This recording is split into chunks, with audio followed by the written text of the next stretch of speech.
A River North restaurant with a unique origin story dating back 85 years. Gene Georgetti is one of Chicago's oldest and one of its finest steakhouses. Collin and Michelle join us with more. Thank you for coming in. Congratulations. Thank you, and thanks for having us today. Absolutely. Not only are you third generation, you all are still family owned. Yes. That's very rare in the city or in the restaurant industry, period. Independent restaurants right now are like sort of a rare breed. So yeah, it is a really rare thing. So we're very proud of that. Oh, congratulations. Thank you. Wow, more than 80 years. What's the secret to the success? I mean, everybody knows Gene Georgetti. Obviously, you have it in the family. Yeah. What's the secret? You know, I think the secret is really the people. I think that's twofold. I think one is our team. The dedication they have to the service they provide, the consistency we try to have in the kitchen, and then I think the other side of the customers, the people that continue to come in, whether they've come in for the first time or the 101st time, they know that there's this sense of nostalgia that they can kind of understand and feel good about when they come in, and I think that's really what keeps us here. Oh, right. And one of the things that keeps them coming back is chicken a la Joe. Yes. Or Chicken Joe, for short, Yeah, right? I say Chicken Joe just because it's, you know. Yeah, just try it out, of course. Americans like to shorten stuff. Yeah. So, Collin, what's the secret behind Chicken Joe? You know, it's one of those dishes that kind of just was thrown together one day for a customer, and its beauty is actually the roasted chicken. Getting a lot of sear on the chicken, that's what makes it really, really good. Okay, so let's get started. Yes. Okay, so the first thing is I always like to tell people, if you're going to cook chicken with the skin on, you always want to pat dry the skin. Make sure that it's really, really dry. You're not going to get any crispy, crusty, delicious bits on your chicken if it's not really dry. So if you have a little bit of time, leave it in the fridge uncovered on a little sheet tray with a little wire rack for an hour or two. That's even the best way to do it. So that'd be great. He does the cooking. Yes. I love That's why exactly I do the cooking. Talking, he does the cooking. So no oil at first too, because we got to have this pan heating up. How? That's hot. Now that's interesting, because I would have thought, of course, you're Gene Georgetti, but I mean, I would have thought that you marinate the chicken, you keep it all oily and absolutely not. This is super secrets. easy These are like things. state secrets we're sharing today. Literally, just a little bit of salt and pepper, oregano on top here, a little mix, right? And we're going to let that go for a second. So what's the story behind it? I heard some customer kept sending it back because it wasn't hot enough or spicy enough. So we had a server that worked with us for decades. His name was Joe Piccini. Keep that in your back pocket for 2 seconds from now. He had a regular customer that came in and always ordered steak. One night he came in and he was like, Joe, I love your steak. I don't want to eat steak. Make me chicken. Joe, and he's like, and I want it to have a little kick. So Joe went in the kitchen and he said to the chef, what do you have? Right? Now I'm making it shorter for TV. And we had some pepperoncini, we had lemon, we had all the things you see today that Collin's like chopping and doing all the things with. And essentially they threw it into the broiler because that's what we have. We have these huge broilers that we cook our steaks in. It all went into the broiler together, came out, and Chicken Joe was born.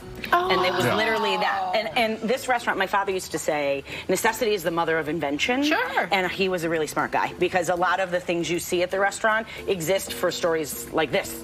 Customer requested, or like the bacon and blue even that we're going to talk about in a minute was another thing that was like a customer request that turned into a fan favorite. Okay. So one of the other things is start in a cold pan. That makes your skin on your chicken extra crispy. And then when you cut peppers, you know how you get all the seeds and the peppers and everything, it goes all over the place in the cracks of your counter and all that? So if you just go like this, going around the edge, you never... See, that's awesome, because I will cut it from the top. What do we throw away? And then take all the peppers out by hand. Can you cut that off and get some more? I mean, you could cut off the bottom here, but some parts of it are a little bit bitter. Okay. But we're just going to cut up the peppers like this. Smart. Boom. It's one of the reasons I married him. Right? There you go. Every time I'm here. All right, so this is going to, you know, sizzle, sizzle, sizzle, right? A little bit. After about 5 minutes, we're going to flip the chicken over. Then we're going to add in some lemon juice to it, right?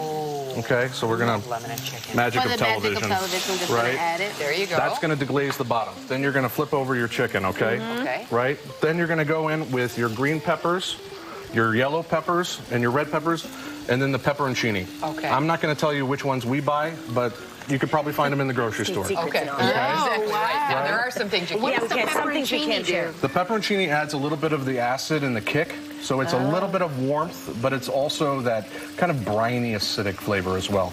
And because it ends in a vowel, it feels more Italian. Yes. Well, there you go. 100%. This is when you go in with a little bit of olive oil. Now the olive oil. We use Jockey olive oil, which comes from where Gene's family is from in Tuscany. Okay. And we're going to add a little more lemon juice. Right? And is that why it stays so moist? Yes. Okay. And then we add a little bit more salt and pepper. Give that a good toss. Right? Which we're not going to do now because Michelle's in the silk blouse. No. Yeah. Not doing that. Nope. Totally. Tell me these two are married. No. I love the marriage. There we go. Voila. There it is. Oh my goodness. Oh my goodness. Again. Voila. That's We have Chicken Joe, right? Yeah. There's the Chicken Joe. But you also mentioned bacon. Is it bacon blue? Bacon and blue and fried blue. ravioli. So when we wanted to celebrate the 85th, right, over the last 20 years, from the 65th moving forward, every 5 years my family would do a party. And this year I was like, I don't, what can we do that's different? Parties are fun, but you know, it's like the last invitation list had like 1,100 people on it. That's a lot of people, right? Yeah. So I said, all right, what can we do? So we went on our social media platform and we asked everybody, what is your favorite dish that is no longer on the menu? Chicken Joe is on the classic section of our menu. Obviously, our steaks and all of that always live there perpetually. Yeah. Some of the stuff, though, comes off either for popularity or seasonality or whatever the case may be. These were two that came up time and again. So our fried ravioli and our bacon and blue were two dishes during my dad's tenure, really in like the 90s, that people were like, oh, we really want to see these again. So we brought them with us today. It's basically thick cut bacon with our house-made blue cheese, right, for dipping, because it's a super heart-friendly dish. And the fried ravioli. I just got in case you want to be like, you know, cardio conscious, you definitely want to maybe not order that one. But also the fried ravioli with our house-made marinara. So, yeah. Okay. Who doesn't like it? Now, this one is a little healthier than the options we were just discussing. Yeah, these two are on a specials menu that we're featuring throughout August. So when you come in the restaurant, you'll get the regular classic Gene and Georgetti menu, and then you'll also see the specials menu. We normally do weekly specials. It's pretty solid, right? It's a solid dish. I mean, I'm biased, but the lemon, phenomenal. Yeah. The lemon's delicious. Yeah, so you could like order that as your appetizer, order this as your entree, kind of however you see.